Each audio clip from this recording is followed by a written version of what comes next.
I don't know. Your ship is amazing, and your crew's been really great to me. Especially your chief engineer. But I just sort of feel out of place. The Normandy runs so smooth it feels like we're not even moving. And the engines are so quiet. How do you sleep at night? The silence wakes you up? Back on the flotilla, the last thing you want to hear is silence. It means an engine's died or an air filter shut down. I guess you don't have to worry about that here. But old habits die hard. But it's more than just the silence. This ship feels so empty. It's like half the crew is missing.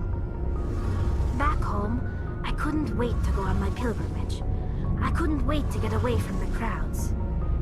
Now that I'm out here, I kind of miss them. Sounds like the pilgrimage isn't just about finding resources for the fleet. Maybe it's about teaching you to appreciate your people and culture.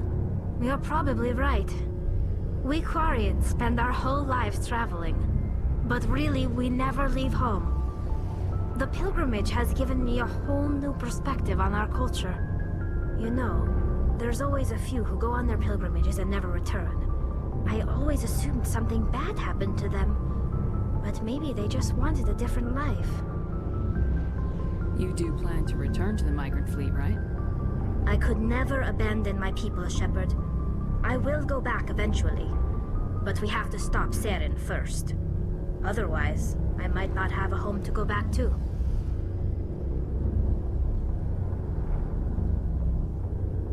I should go. See you later.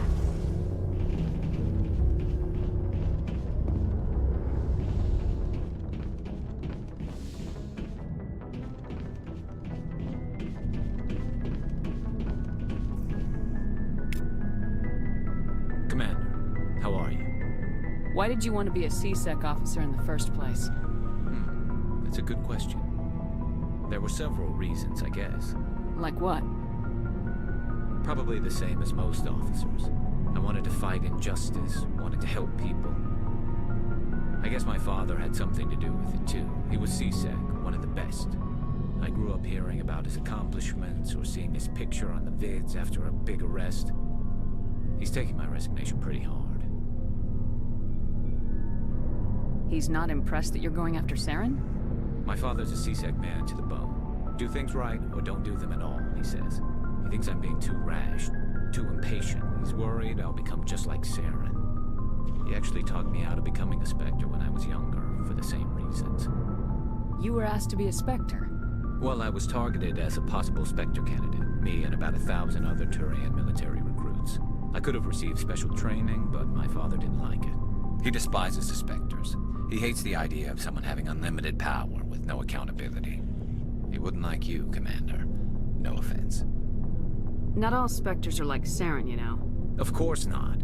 But Saren's not going to play by our rules, C-Sec's rules. If you want to nail Saren, you need to send someone who isn't restricted by policies and procedures. Don't get caught up in the details, Garrus. We'll find him, and then we'll stop him. That's all you need to know. Good point. Thanks, Commander.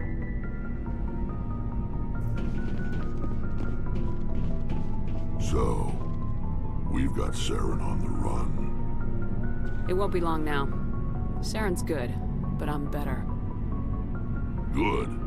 He's rotten. To the core. I could tell as soon as I met him. Why didn't you tell me this sooner?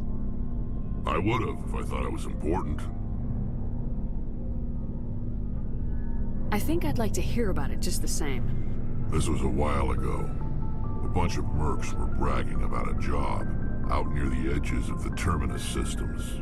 They said it paid well and the boss was never around to ride them. They said he was looking for more men, too.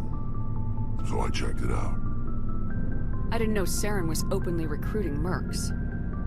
It wasn't that open, and he only showed his face once. We'd been raiding ships in the area for months when we took out this massive cargo freighter. Our biggest haul yet. I was on board checking bodies for valuables, looking for some extra credits. That's when I saw him. What did Saren want with the ship? I don't know what he wanted. He was just moving through the ship, watching. A couple of the mercs called him by name, but he never spoke to them. Never spoke to anyone. I had a really bad feeling about him, so I got the hell out. Didn't even wait to get paid. That's the only time you saw him? Yeah. Didn't even know who he was. Still wouldn't if I hadn't joined up with you. But my instincts were right. Every other merc on that mission turned up dead within a week. Every damn one. So long, Rex. Shepard. Commander? Do you have a few minutes to talk? One-on-one? Sure.